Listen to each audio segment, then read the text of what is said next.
আপনাদের কাছে ক্ষমা চেয়ে নিচ্ছি যেহেতু দেরি হয়ে গেছে আপডেট দেওয়ার জন্য। তো চলুন দেরি না করে দেখে নেওয়া যাক দিল্লি প্রিমিয়ার লিগ তার আগে ইন্ট্রো ট্যাগ ম্যাচ দেখে নাও।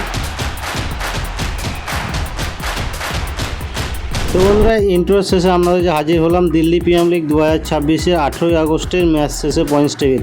তার আগে 18ই আগস্টের 33তম ম্যাচের ফলাফল আপনাদের কাছে তুলে ধরছি, যেখানে ইস্ট দিল্লি 149 করে 7 উইকেট হারিয়ে 20 ওভার শেষে জবাবে সেন্ট্রাল দিল্লি 179 করে 19 ওভার 5 বলে এবং ম্যাচটিকে জয়লাভ করে 30 রানের ব্যবধানে। এবং এই ম্যাচ শেষে আপনাদের কাছে এখন পয়েন্টস টেবিল অবস্থান তুলে ধরবো। তার আগে আবারও বলছি প্রথম ম্যাচ আজকের দিনে শুরু হয়ে গেছে অলরেডি 3টের সময়। তাই চলুন পয়েন্টস টেবিল অবস্থান দেখে নিই, যেখানে পয়েন্টস টেবিলে 1 নম্বর অবস্থান করেছে 33তম ম্যাচ শেষে সেন্ট্রাল দিল্লি কিংস। 9 ম্যাচ খেলেছে, 8 ম্যাচ জিতে 1 ম্যাচ ছেড়ে 16 পয়েন্ট পেয়েছে। 2 নম্বর অবস্থান করেছে পুনারি দিল্লি 6। 9 ম্যাচ খেলেছে, 5 ম্যাচ জিতে 3 ম্যাচ ছেড়ে 1 ম্যাচ নেওয়ার ফলে 11 পয়েন্ট পেয়েছে।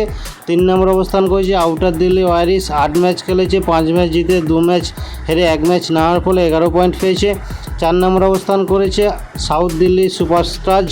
8 ম্যাচ খেলেছে, 4 ম্যাচ জিতে 3 ম্যাচ হেরে 1 ম্যাচ নেওয়ার ফলে 9 পয়েন্ট পেয়েছে।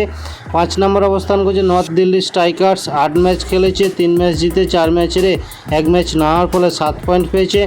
6 নম্বর অবস্থান করেছে ওয়েস্ট দিল্লি লায়ন্স। 8 ম্যাচ খেলেছে, 3 ম্যাচ জিতে 4 ম্যাচ হেরে 1 ম্যাচ নেওয়ার ফলে 7 পয়েন্ট পেয়েছে।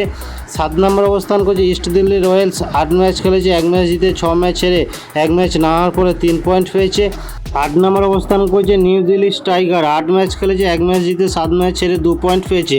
এখন তুলে হচ্ছে পরবর্তী ম্যাচের সময়সূচি, অর্থাৎ 19 আগস্ট আজ প্রথম ম্যাচ অলরেডি শুরু হয়ে গেছে নর্থ দিল্লির সাথে সাউথ দিল্লির মধ্যে। দ্বিতীয় ম্যাচটি শুরু হবে নিউ দিল্লির সাথে ওয়েস্ট দিল্লি লায়ন্সের মধ্যে সন্ধ্যা 7:30 সমস্ত সময়সূচি ভারতীয় সময় অনুযায়ী আপনাদের সামনে তুলে ধরা হয়েছে। তাই ভিডিওটি ভালো লাগলে অবশ্যই একটা লাইক শেয়ার সাবস্ক্রাইব করে পাশে থাকুন, দেখতে থাকুন পরবর্তী আপডেট পয়েন্টস টেবিল।